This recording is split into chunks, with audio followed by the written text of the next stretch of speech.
How to get over the worst kind of breakup. How long has it been? 2 days, 2 weeks, 2 months, 6 years? But you still remember her, still miss the sex. Oh, I've had sex with a lot of girls, but she was truly something else. No, it's in your head. What else do you miss? Her smile, the conversations, the times you spent with her? Do you think she's special? Well, she isn't. Step 1. Accept that you made a mistake. You think she's special because she was your girlfriend.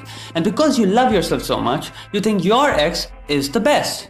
You're basically obsessed with your own choice. Your brain tells you you're so perfect and intelligent that you cannot make a wrong choice. But in fact, that's what you need to tell yourself. You made a mistake. Look at it logically. Every guy who gets dumped by his girlfriend and isn't able to move on thinks his girlfriend was special. And there are millions of guys on this planet who haven't moved on. So clearly, there are more than 1 million girls on this planet right now who are special. Stop glorifying your own mistake. Stop letting your self-obsession hurt your own self. Step 2. Think of her as a tumor. She's a cancer. Because only when you start thinking about her in these terms, you don't really feel that inclined to get her back. You don't want cancer back. She's ending your life. Your soul is gradually dying. You're weak, depressed, and drenched in self-loathing and self-hatred. Where does that get you? Screw all those breakup songs that make you want to drink alcohol and call her up in the middle of the night like a loser. You need to put a cork in your Bollywood temptations and enter reality. You are wasting time.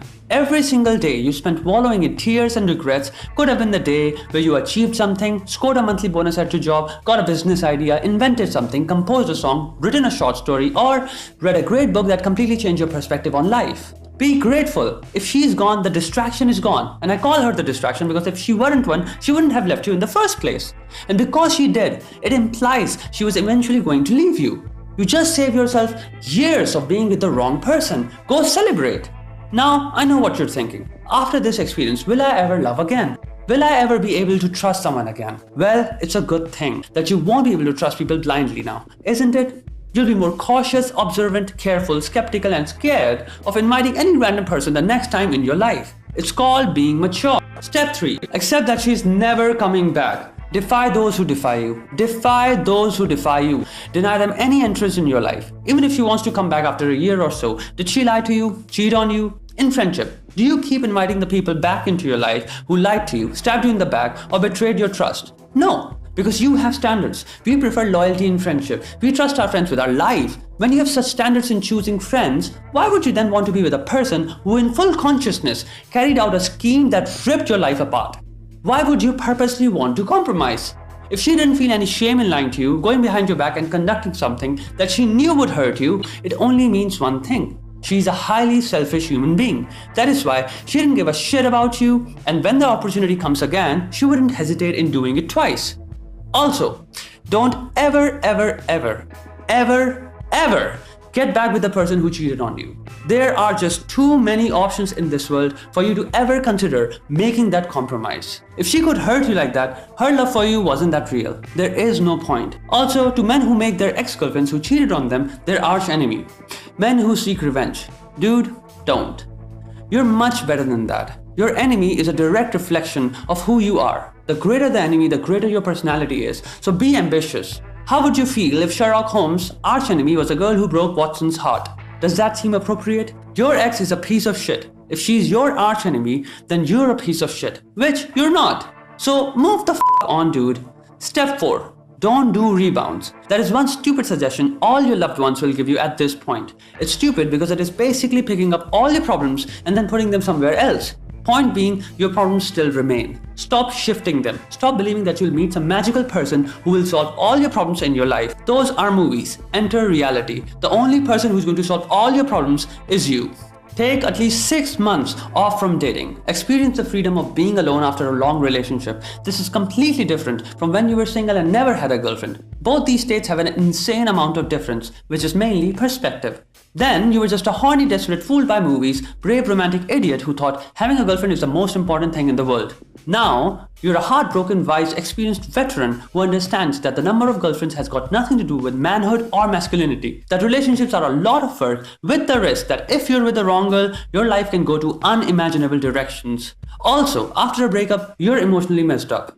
You're dealing with pain, a sudden unexpected change, your life plans with that person have gone down the drain, and most probably, you've lost your individuality. You have to give yourself 6 months to deal with the emotional pain. And the best part is, because you're so dedicated to moving on, the pain, instead of turning into suffering, will make you stronger and wiser.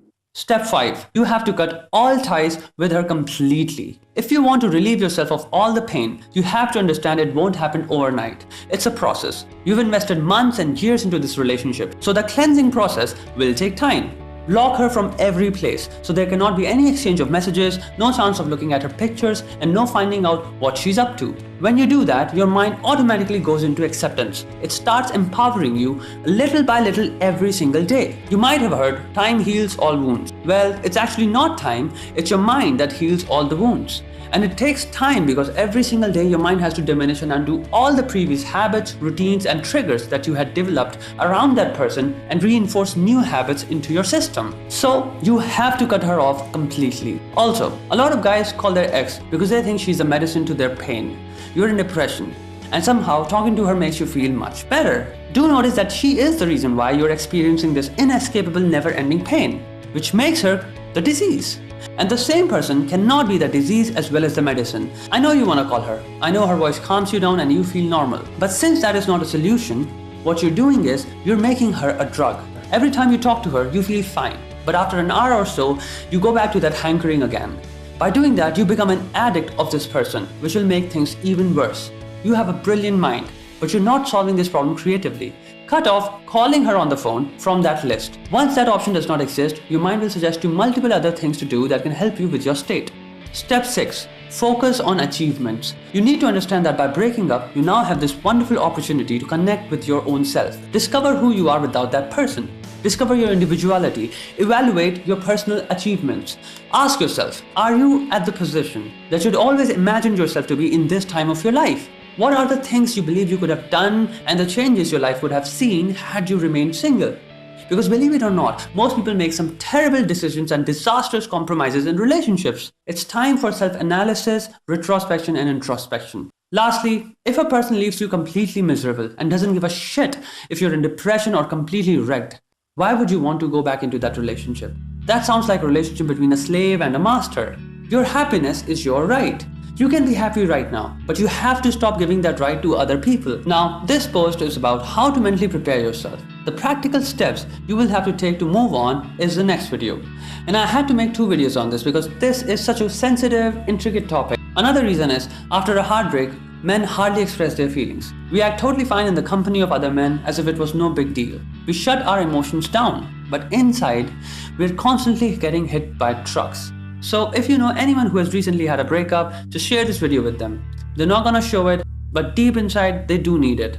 Also, the new video is coming within 2 days, so subscribe so you don't miss that, and also stay awesome.